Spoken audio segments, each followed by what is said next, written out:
4 PM news network में दोस्तों आपका स्वागत है। मैं हूं आपके साथ राशिद जहीर। क्या राहुल गांधी की हत्या भी हो सकती है? संजय राउत सामना अखबार चलाते हैं। शिवसेना के बड़े नेता, राज्यसभा के सांसद, आशंका जताते हुए कहा कि बाहर विदेश में कोई साजिश रची जा रही है। क्या यह सच है? इतनी ज्यादा गैर जिम्मेदाराना बयान तो संजय राउत नहीं दे सकते। ये सुब्रमण्यम स्वामी तो है नहीं जिनको सीरियस नहीं लिया जाता। अब अगर ऐसे समय में दोस्तों संजय राउत का बयान आया है तो मेरे जहन में ये ख्याल आया कि बेहतर है आप ईडी का इस्तेमाल करके जेल ही में डाल दें। ये बात अलग है कि सीजीआई कुछ भी बोलते रहे। सीजीआई ने भी कुछ दिन पहले कहा कि जिन लोगों को ज़मानतें चाहिए, जब ज़मानतें नहीं मिल पाती लोअर कोर्ट से तो वो हाई कोर्ट्स आती हैं, हाई कोर्ट्स में नहीं मिल पाती सुप्रीम कोर्ट्स आती हैं। और नाम तो नहीं लिया लेकिन बड़े बड़े नेताओं की तरफ इशारा किया कि उनको जेलों में डाला जा रहा है। ये मेरे शब्द है लेकिन इशारा उन्हीं की तरफ है। मैं अपनी खबर पर आता हूँ कि संजय राउत ने अगर ये बात कही है तो राहुल गांधी क्या वाकई खतरे में है? क्या एक आदमी तुम्हारे खिलाफ बोला, 10 बरस से तो आप सुकून से थे, क्या एक आदमी तुम्हारे खिलाफ संसद और सड़क पर क्या बोला उसकी जान के भी लाले हैं क्या? मुझे यकीन नहीं होता इस खबर पर, लेकिन खबर तो खबर है, बतानी पड़ेगी आपको। और अगर संजय राउत ने ये ऐसे ही बयान दिया तो उनकी जवाबदेही भी होनी चाहिए।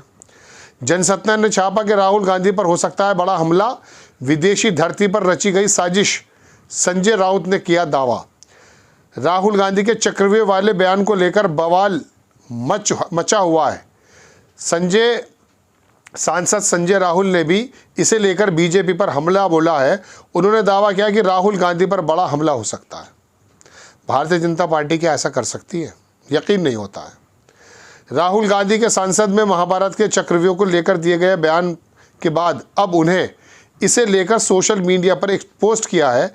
इस पोस्ट में उन्होंने दावा किया कि ईडी के अंदरूनी सूत्रों ने उन्हें जानकारी दी कि जल्द उन पर छापा मारा जा सकता है। इस हमले के बाद शिवसेना नेता संजय राउत ने बड़ा दावा किया। उन्होंने कहा कि राहुल गांधी पर हमला भी हो सकता है, इसकी साजिश विदेशी धरती पर रची गई है। ये खबर ऐसे नहीं दी जा सकती, ये बड़े सोर्स के साथ आपको बताया जा रहा है। राहुल गांधी ने क्या कहा वो तो आप सुन सकते हैं, वो पुरानी बात है कि ईडी के बारे में उन्होंने क्या कहा। मैं सिर्फ संजय राउत पर ही कंसंट्रेट करना चाहता हूँ। शिवसेना राउत ने कहा कि सिर्फ राहुल गांधी ही नहीं बल्कि लोकतंत्र को बचाने के लिए जो लोग सरकार के खिलाफ आवाज़ उठा रहे हैं उन सभी के खिलाफ साजिश रची जा रही है। ये साजिश विदेशी धरती पर रची जा रही है। कुछ भी हो सकता है, हम सब पर हमला हो सकता है, राहुल गांधी पर हमला हो सकता है, क्योंकि जिस तरह से पिछले महीने हम सब ने राहुल गांधी के नेतृत्व में सरकार से लोहा लिया है उसकी नींद उड़ गई है। राउत ने कहा कि राहुल गांधी ने लोकसभा में सरकार को आईना दिखाने का काम किया। राहुल गांधी ने सरकार फिर कार्रवाई कर सकती है। हम इसके लिए तैयार हैं। बीजेपी चुनाव में भले ही बहुमत खो चुकी है लेकिन असंवैधानिक काम करने की लत उससे छूटी भी नहीं है। बीजेपी सिर्फ राहुल गांधी ही नहीं हम सभी के खिलाफ साजिश रच रही है। विदेशी ज़मीन पर यह साजिश रची जा रही है। बहुत ही ज़बरदस्त तरीके का एक आरोप है या इशारा है। आपको छोटा सा संजय राउत का मुझे अगर बयान मिल जाता वो भी मैं आपको दिखाने की कोशिश करता हूँ कि एग्जैक्ट उन्होंने किन शब्दों का इस्तेमाल किया। देखें आप। कहा है राहुल गांधी जी ने जो भी सरकार के खिलाफ आज जोर शोर से अपना आवाज बुलंद कर रहे हैं लोकतंत्र बचाने के लिए, उनके सबके खिलाफ एक साजिश रची जा रही है और ये साजिश यहाँ नहीं विदेश की भूमि पर रची जा रही है। ये मैं आपको बता रहा हूँ। कुछ भी हो सकता है, हमले भी हो सकते हैं हमारे सबके ऊपर, राहुल जी के ऊपर। मैं इतना कह सकता हूँ क्योंकि 1 महीने से जिस तरह से हम सभी लोगों ने राहुल जी के नेतृत्व में दिल्ली में इस सरकार की धज्जियां उड़ाई है, सरकार की नींद उड़ गई। और ये फिर एक बार ये सब गैर कानूनी काम, मिसयूज ऑफ सेंट्रल एजेंसीज करके या गुंडों की मदद लेकर हम सब पर हमले हो सकते हैं। Thank you. अब दोस्तों बात यह है कि क्या ये रायवरी इतनी ज़्यादा हो सकती है कि किसी एक नेता ने 10 बरस तक तो आप शांत थे, अगर आवाज़ उठा दी है तो उसके खिलाफ इस हद तक जाया जा सकता है। इसमें कोई दो राय नहीं है कि राहुल गांधी और विपक्ष अब बहुत ज़्यादा मजबूत है। ईडी हो या सीबीआई, आईटी हो या दूसरे विभाग, उनके अफसरों को भी मालूम पड़ गया कि किस तरह से आरोप के मुताबिक धोखाधड़ी से सरकार बनाई गई है। आरोप के मुताबिक ऐसे समय में उनको मालूम है कि देर सवेर कांग्रेस का ज़माना आना है, उस वक्त उनका क्या होगा।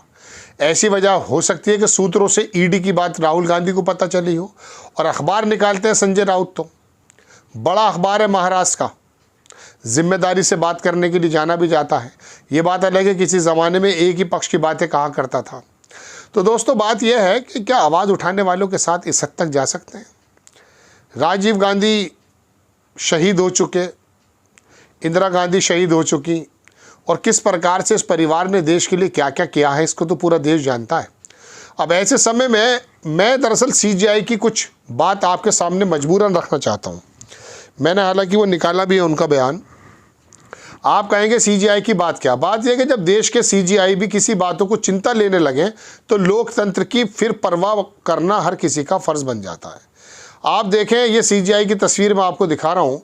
इन्होंने कहा जमानत याचिकाओं में जजों को कॉमन सेंस का प्रयोग करना चाहिए। CGI D Y Chandrachud, Bharat के चीफ जस्टिस चंद्रचूड़ ने कहा कि जिन लोगों को निचली अदालतों से जमानत मिलनी चाहिए उन्हें वहां नहीं मिल पा रही है, इसी वजह से उन्हें हमेशा उच्च न्यायालयों का रुख करना पड़ता है। आगे लिखते हैं वो ये हैं कि दरअसल बात यह है कि अदालतों में ज़मानत मिलनी चाहिए, उन्हें नहीं मिल रही है, इसकी वजह से उन्हें हमेशा उच्च न्यायालयों का रुख करना पड़ता है। जिन लोगों को उच्च न्यायालयों से ज़मानत मिलनी चाहिए उन्हें ज़रूरी नहीं कि वो मिले, इस वजह से उन्हें सुप्रीम कोर्ट का रुख करना पड़ता है।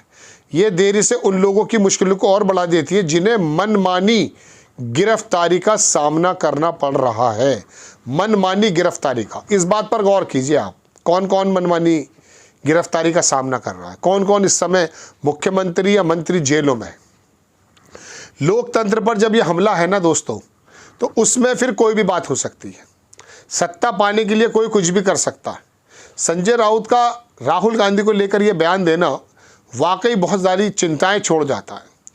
अभी तक तो हम सोच ही रहे थे कि चलिए भाजपा की, कांग्रेस की और विपक्ष की लड़ाई है, लेकिन अगर ये लड़ाइयाँ इस हद तक पहुँच जाती हैं कि मशीनरी का भी प्रयोग किया जाता है, ब्यूरोक्रेसी का भी प्रयोग किया जाता है, फिर लोग निकाल करके लाते हैं कि आपने यहाँ घपलेबाजी कर दी है, उसका कोई जवाब नहीं दिया जाता है, तो ऐसे समय में तो विदेश में कोई साजिश भी रची जा सकती है। संजय राउत के इस बयान को लेकर के मैं बहुत ज़्यादा कह सकता हूँ कि यकीन नहीं कर पा रहा हूँ, लेकिन फिर भी संजय राउत एक जिम्मेदार व्यक्ति हैं, सांसद हैं राज्यसभा से, और मैंने कहा ना अखबार के संपादक भी रहे हैं, शायद या अब भी हों। अगर वो आदमी इस तरह की बात कर रहा है तो इसकी जांच होना ज़रूरी है, और इससे तो बेहतर ये था दोस्तों कि राहुल गांधी को ईडी के ज़रिए फिर जेल ही डाल दिया जाए, कम से कम वो ज़िंदा तो रहेंगे अगर ऐसी बात ठीक है तो। आपको खबर कैसी लगी अपनी राय कमेंट्स बॉक्स में ज़रूर दीजिएगा। चैनल को सब्सक्राइब कीजिए, शेयर कीजिए। नेक्स्ट टाइम मैं किसी खबर के साथ हाजिर हो जाता हूँ। जय हिंद।